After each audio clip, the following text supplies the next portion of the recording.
Alam niyo ba kung saan makikita ang kauna-unahang sculpture garden sa ating bansa? Ito'y ating proyekto kasama si Junyi, ang napakagaling na installation artist sa ating bansa na kilala sa paggamit ng mga natural na materyales sa kanyang mga obra. Ito'y matatagpuan sa UP Los Baños. Narito ang unang pasilip. Panoorin natin.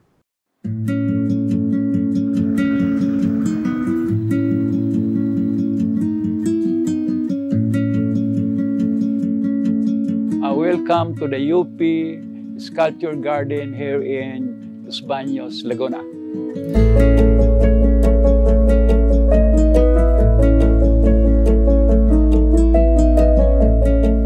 I am Junyi. I'm the artist who conceptualize and plan all these things with the help of Senator Loren Legarda.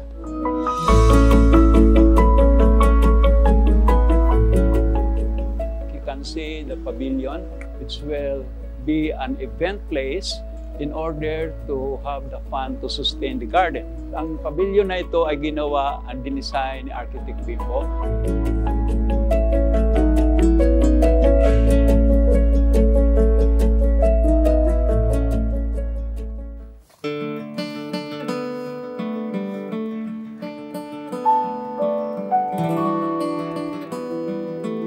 Sa kaliwa ko, ang title nito ay Abortion. Ginawa ko ito, ang materialis ay indigenous, yung mga twigs lang, hindi katulad nito na ginawang permanente. Ang wood things ay ang unang indoor installation exhibition sa history ng art na ginawa ko rin sa CCP. Medyo nakakatakot kasi parang mga uod ito, no? So, ginawa ko ito para gumawa ng another environment. Kung papasok ka sa exhibition ko, makalimutan mo yung environment sa labas kasi ma-hook ka doon o ma-capture ka doon sa installation. Ito yung ginawa naming parang may edition, 100 edition na binibinta sa mga collectors. Yung edition namin ginawa ay maliit lang po, pero ito ay malaki. Ang title nito ay Garden ng Babylon.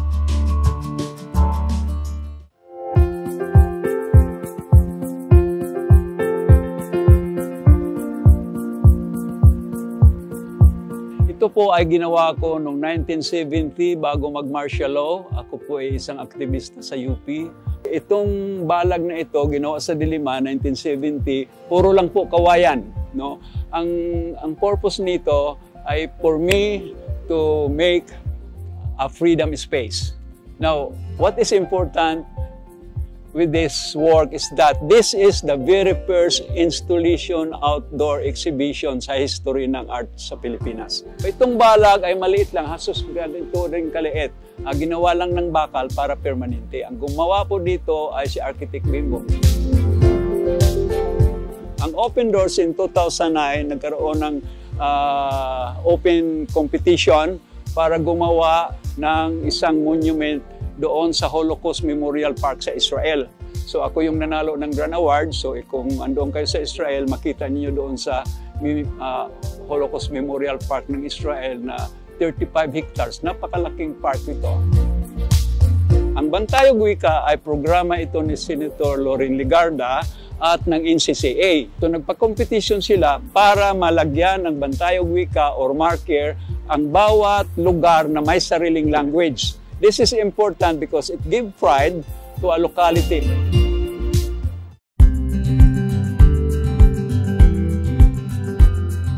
Ito pong inuupuan ko, ang tawag nitong installation na ito ay angod. Ang original po nito ay ginawa ko sa harap ng CCP ng Earth Day ng 2007. Yung original na angod ay gawa ng kahoy. At gumawa po ako ng installation na more than 1 hectare big. I think it's the biggest installation in the history ng installation sa Pilipinas. Angod is illegally cut from the illegally cut logs, usually dito sa Quezon. Now, for this purpose, nagpagawa ako ng adobe, konti lang, just to represent the 10,000 angod that I exhibited at CCP. So ito ngayon, permanente kasi adobe po ito. Ito po yung trabaho ko na ang title po ay Bagong Binhi. Yung bagong binhi, ginawa ko yung 1986, just right after EDSA. So nanalo po ito ng Grand Award. Ang significance po nitong trabaho na ito, kasi for the first time sa art competition sa Pilipinas, nanalo yung gawa lang ng mga baging-baging, mga twigs, mga dahon-dahon. I commission my sculptor friends na magagaling. Katulad nito kay Achillesan, isa siyang veterano at siya ay pinaka-active ngayon sa international art scene. No?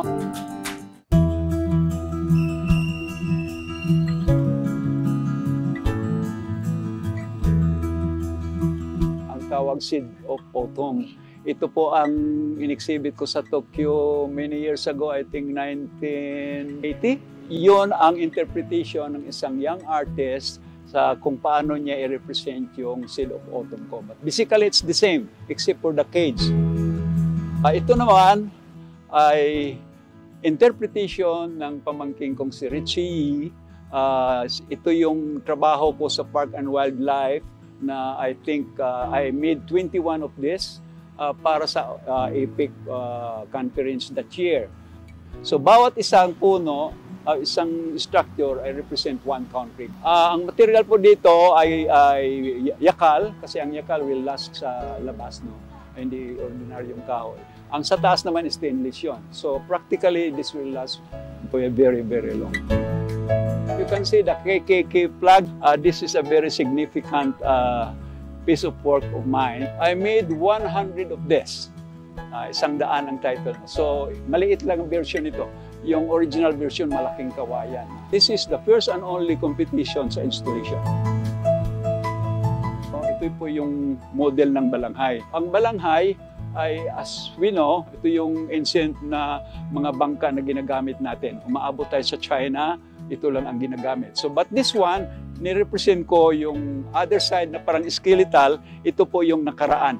So, yung solid po, ito na yung spirit ng balaghay sa modern time. The spirit is the same, adventure to explore, to survey things.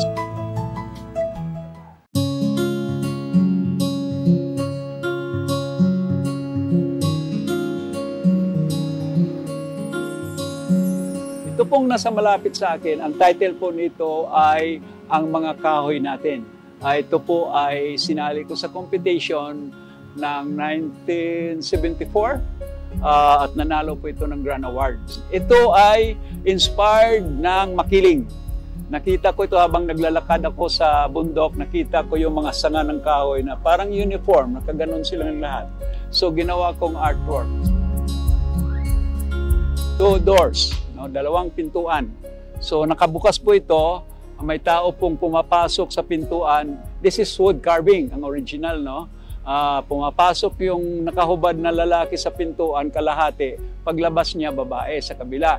Now, ito po ay sinali ko rin sa competition, ay nanalo po ito ng first prize. Binili po ito ni Angara, si the late Senator Angara.